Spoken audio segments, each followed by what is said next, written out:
వైదేహి లేదు అని ఈ రోజు నువ్వు ఒప్పుకోవాల్సిందే. అప్పుడు గాని మాకు మనశ్శాంతి ఉండదు. మీ మనశ్శాంతి కోసం ఉన్న మనిషిని లేదు అని చెప్పడం తప్పమ్మా.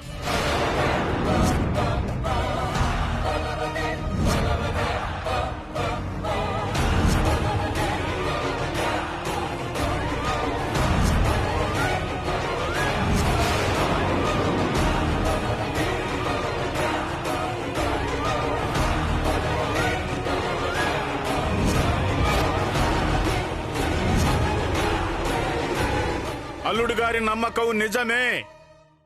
వైదేహి బ్రతికే ఉంది.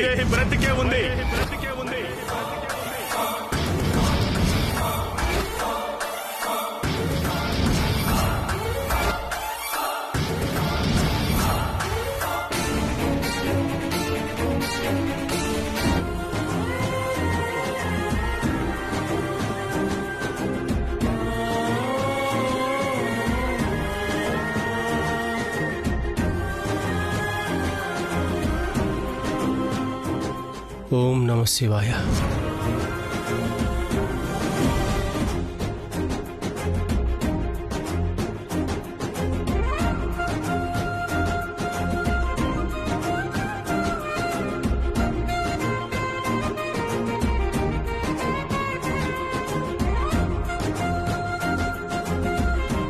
వైదేహి బతికే ఉందా?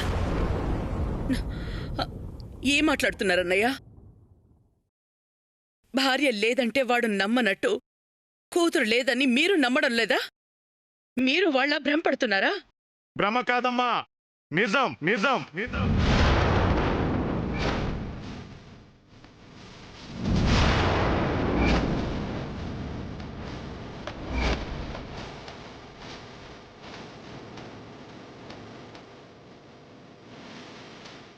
నిజం, పచ్చి నిజం.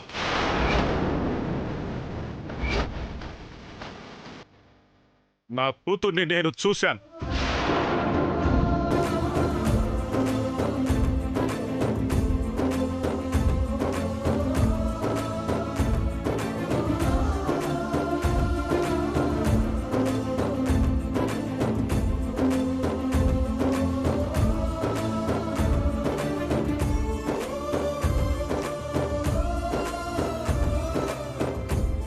మాట్లాడాను.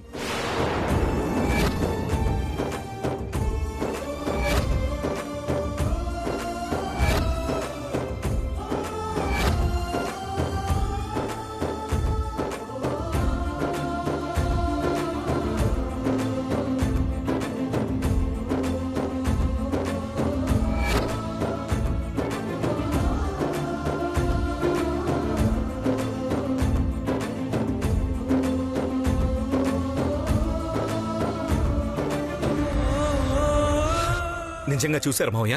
ఎక్కడుంది వైదేహి? ఎక్కడుంది? ఏమంటుంది? ఎందుకు రావట్లేదు? చెప్పండి మావయ్య, చెప్పండి. వైదేహి ఎందుకు రావట్లేదు మావయ్య? చెప్పండి, చెప్పండి మావయ్య ప్లీజ్. వైదేహిని చూసారా? ఎక్కడ చూశారు? ఎక్కడుంది వైదేహి?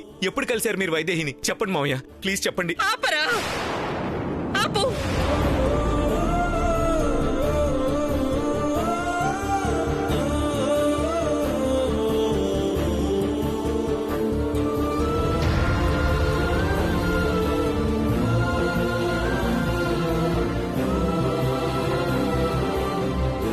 చూడండి అన్నయ్య, చూడండి.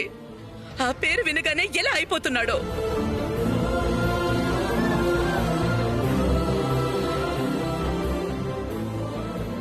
మీ తండ్రి కూతుళ్ళు కలిసి నా కొడుకుని పిచ్చివాణ్ణి చేయాలని చూస్తున్నారా? చూశానన్నారు కదా, ఎక్కడ చూశారు? రమ్మనండి, రమ్మనండి అన్నయ్య గారు. ఉంటే కదత్తయ్యా రావడానికి.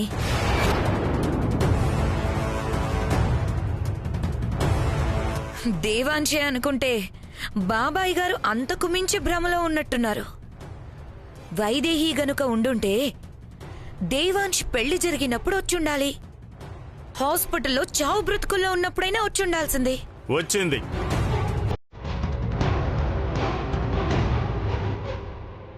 హాస్పిటల్కి వచ్చింది, అల్లుడు గారిని చూసింది.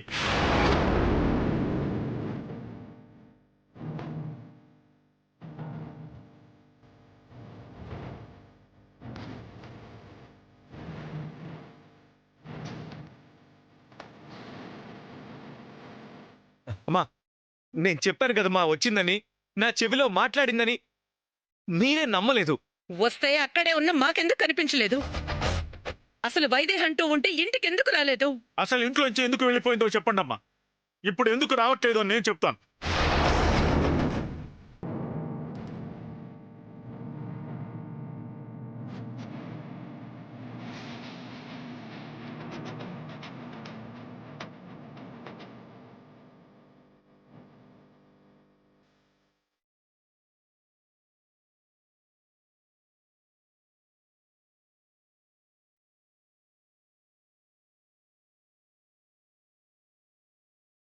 నేనేం మాట్లాడినా మీకు నిష్ఠూరంగా మాట్లాడినట్టుంటుంది, మీకు బాధ కలుగుతుంది.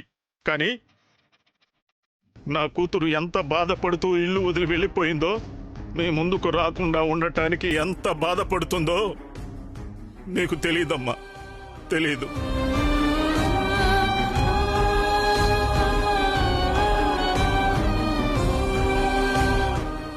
వీలైతే నా కూతురు మీ కోడలిగా రావటానికి ఏం చేయాలో అది చేయండి, అంతేగాని దయచేసి లేదని మాత్రం అనొద్దమ్మా, లేదని మాత్రం అనొద్దు. అల్లుడు గారు, మీ నమ్మకం నిజం. వైదేహి ఉంది, మీ గురించే ఆలోచిస్తోంది. తొందరలోనే మీకోసం వస్తుంది.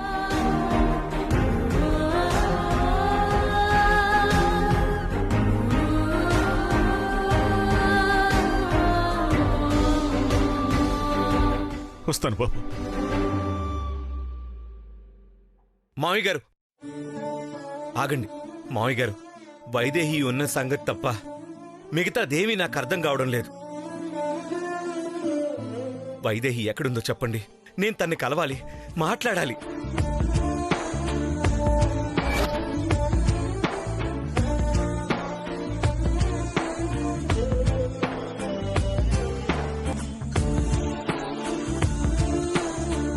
ఎక్కడుందో నాకు తెలియదు బాబు. ఒకసారి నన్ను కలిసిందంతే, కానీ ఆ విషయం కూడా చెప్పొద్దంది. కానీ నా కూతురే లేదంటుంటే భరించలేక చెప్పాను. కానీ మీకోసం వస్తుంది, కొంచెం ఓపిక పట్టండి. ఎందుకు రావట్లేదు బావుగారు? అసలు ఎప్పుడు వస్తుందో అదన్నా చెప్పండి. కొన్ని ప్రశ్నలకు సమాధానం కోసం చూస్తోంది.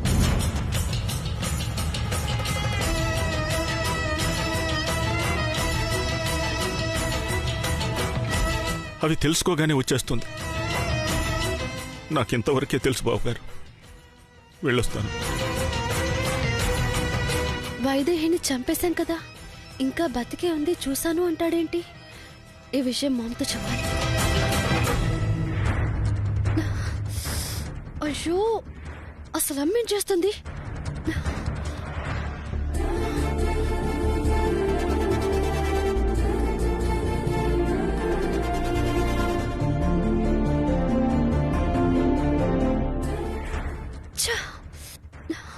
ఏంటి నాట్ రీచబుల్ వస్తుంది?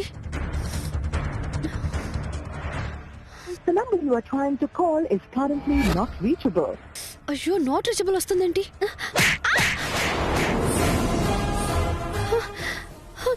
నన్ను కొట్టారేంటి? చంపేయాలి, కానీ నీ చావు నా కూతురు చేతిలో జరగాలి. అందుకే వదిలేసిపోతున్నా.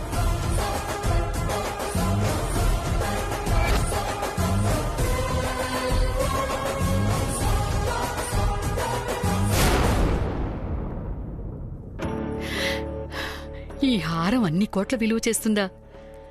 చిన్నప్పుడే దీన్ని వైదేహి మెడలో వేశారంటే ఎంత గొప్పింటోళ్ళై ఉంటారు.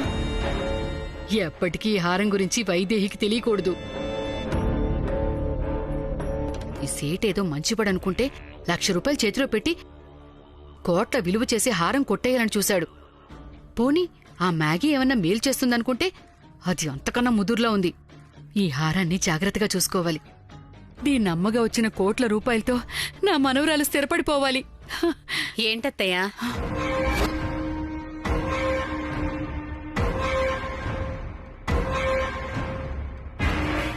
ఇందాక నుంచి మీలో మీరే ఏదో మాట్లాడుకుంటున్నారు. ఏంటే మాట్లాడుకునేది? నా బాధలు ఎవరితో చెప్పుకోవాలో తెలియక నాలో నేనే గొణుకుంటున్నాను. అంత చెప్పుకోలేని బాధలేమున్నాయి అత్తయ్య? బాధలే ఉన్నాయా? ఏమున్నాయి నీకు తెలీదా? అయినా ఏ రోజైనా నువ్వు నా మనవరాల్ని కన్న కూతుర్లా చూసెరుగుదువా? ఈ రోజు ఇది ఇంట్లో లేదని బాధపడ్డానికి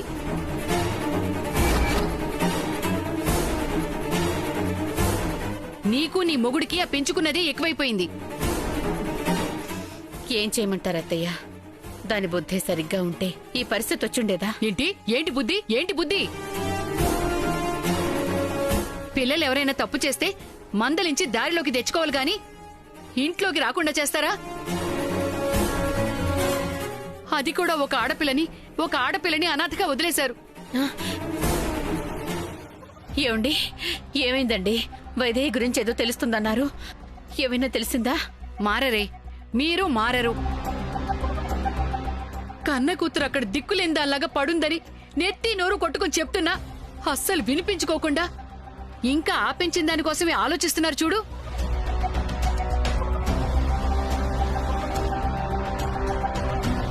అయినా నా మనవరాలికి ఇంట్లో చోటు లేకుండా చేసిన దాని జాడ ఎలా తెలుస్తుందనుకున్నావురా?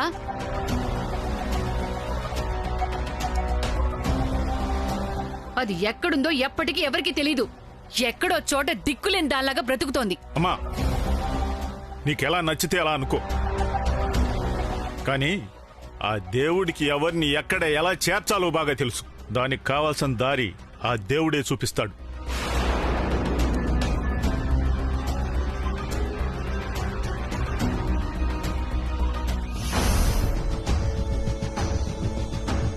ఇదిగో, ఇంతకు మించి నేనేం చేయలేను. ఇంటి దగ్గరే తాటాకు పందిరి, ఇష్టం ఉంటే ఒప్పుకో, లేదంటే గుడి దగ్గరే పెళ్లి, అంతే. తమ్ముడు, ఏంటి తమ్ముడు మళ్ళీ టెన్షనా? నువ్వు చెప్పినట్టే చెప్పా, తాటాకు పందిరొద్దంట. నీకు మాట్లాడడం చేతకాలేదేమో, ఒక్కసారి నాతో మాట్లాడించు, నేను ఒప్పిస్తా.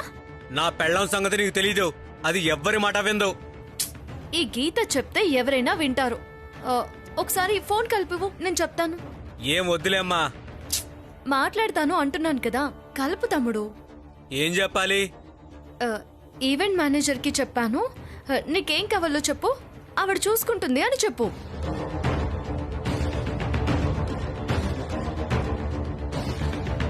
నిజంగా ఒప్పిస్తావు కదా? నిజంగా తమ్ముడు, ఒట్టు. నమ్మకంతో ఓపెన్ చేస్తున్నా డోరు. నమ్మకాన్ని ఒమ్ము చేయకూడదు. అయ్యో, అస్సలు చేయను.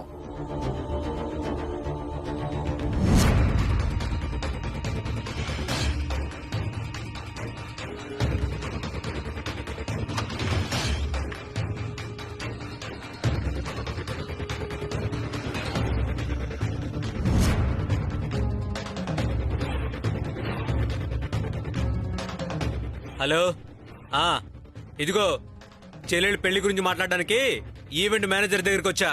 నీకు ఎలా కావాలో ఏంటో చెప్పు. హలో, చెప్పండి. ఓ, ఓకే ఓకే, అంతేనా? ఇంకేమైనా కావాలా? ఓ, అంతే కదా, చిటికలో చేశాను. అంతా మీరు అనుకుంటున్నట్టే గ్రాండ్గా జరుగుతుంది. సరేనా? ఉంటాను. ఏంటండి మీరు? దాన్ని ఒప్పిస్తానని చెప్పి అంతా దాని ఇష్ట ప్రకారం చేస్తానంటున్నారు. అలా అయితే ఎంత అవుతుందో తెలుసా? తెలుసు, కానీ నువ్వు తెలుసుకోవాల్సిన ఇంకొక విషయం ఏంటంటే నేను పారిపోతున్నాను.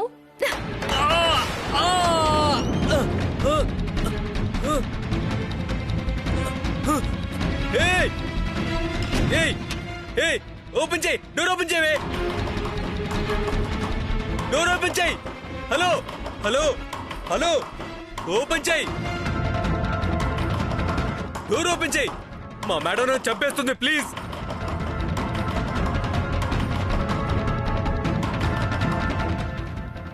మా మేడం చంపేస్తుంది, ప్లీజ్ డోర్ ఓపెన్ చేయి. సారీ, ఏమనుకోవద్దు, ప్లీజ్ ప్లీజ్ ప్లీజ్, ఏమీ అనుకోవద్దు, నిజంగా సారీ. మా మేడం చంపేస్తుంది, మా మేడం చంపేస్తుంది. అయ్యో, మేడంకు తెలిస్తే ఎలా?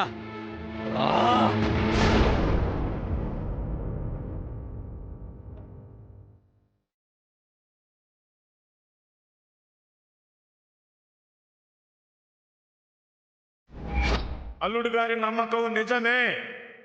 వైదేహి బ్రతికే ఉంది. అసలు ఇంట్లోంచి ఎందుకు వెళ్ళిపోయిందో చెప్పండి అమ్మా. ఇప్పుడు ఎందుకు రావట్లేదో నేను చెప్తాను.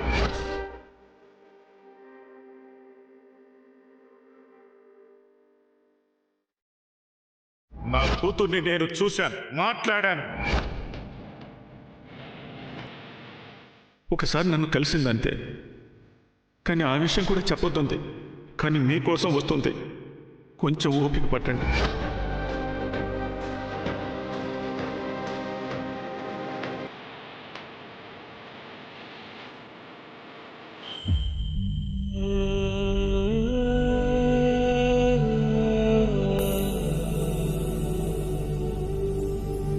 కోడలుగా అంగీకరించకపోవడం ఏంటి? ఇక్కడ అంగీకరించిన వారు ఎవరున్నారు? ఎందుకలా అన్నారు మావయ్య గారు? నాన్న చెప్పిన దాని గురించి ఆలోచిస్తున్నట్టున్నారు. ఇప్పుడు నేను లేనంటే ఏమైపోతుంది? ఎందుకు నాన్న తొందరపడ్డారు? ఇప్పుడు ఈయన ఏం ఆలోచిస్తున్నారు, ఏం చేస్తారు? Good morning sir. Good morning. రండి కూర్చోండి. పర్వాలేదు సార్. మన అక్షయ పాత్ర ఫౌండేషన్కి సంబంధించి కొన్ని ఫైల్స్ పెండింగ్లో ఉన్నాయి. ఈరోజు మీరు ఆఫీస్కి వస్తానని రాలేదు, అందుకని నేనే తీసుకొచ్చాను. ఒక్కసారి మీరు చూసి సంతకాలు పెడితే. ఇప్పుడు నాకు ఆ ఫైల్స్ చూసే మూడ్ లేదు. తర్వాత చూస్తాను, వెళ్ళండి. 1 వీక్గా పేమెంట్స్ అన్ని పెండింగ్లో ఉన్నాయి సార్. మీరు వెరిఫై చేస్తే రిలీజ్ చేయొచ్చు సార్. ఒక్కసారి మూడ్ లేదని చెప్తున్నాను కదా, దయచేసి అర్థం చేసుకోండి. రేపు ఆఫీస్కి వచ్చాక చూస్తాను, మీరు వెళ్ళండి. దేవాంశ్, ఏమైంది నాన్న? అంత ఇంపార్టెంట్ అంటున్నారు కదా, రేపంటావేంటి?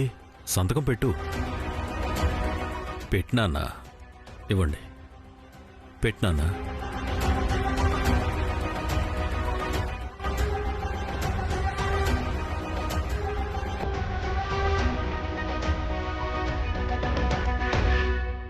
ఆగండి మావయ్య గారు.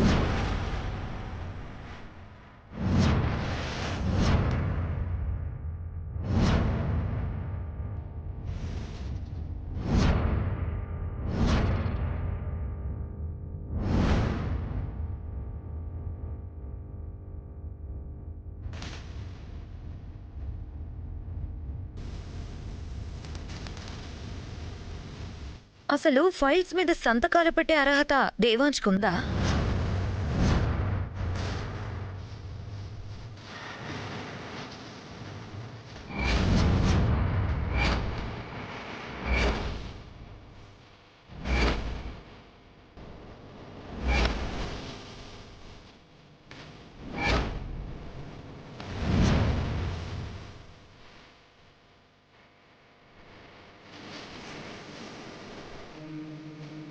అదేం ప్రశ్నమ్మా?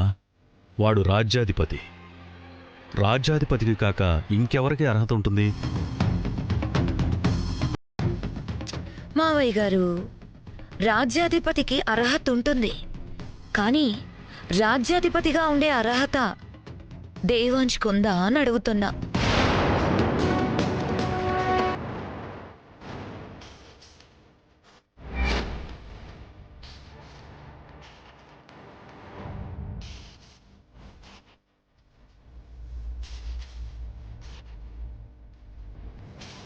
ఊర్మిళ, ఏంటి ఆ పిచ్చి వాగుడు? మీరే కదా దశరథరావయ్య గారి పెద్ద కొడలివి, కాస్త హుందాగా బాధ్యతగా ఉండాలి అన్నారు. ఆ బాధ్యతతోనే అడుగుతున్నాను. దేవాంశ్కి అర్హత ఉందనుకుంటున్నారా?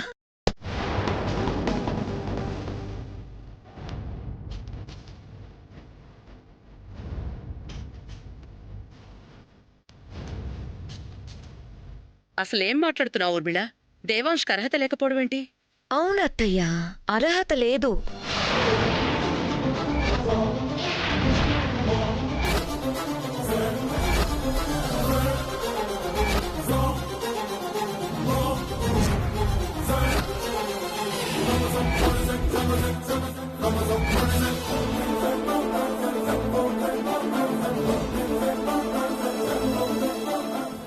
రాజ్యాధిపతిగా ఉండాలంటే ఏకపత్ని వ్రతుడై ఉండాలి. మనస వాచ కర్మణ అతని జీవితంలో ఒక్క ఆడదానికే చోటుండాలి.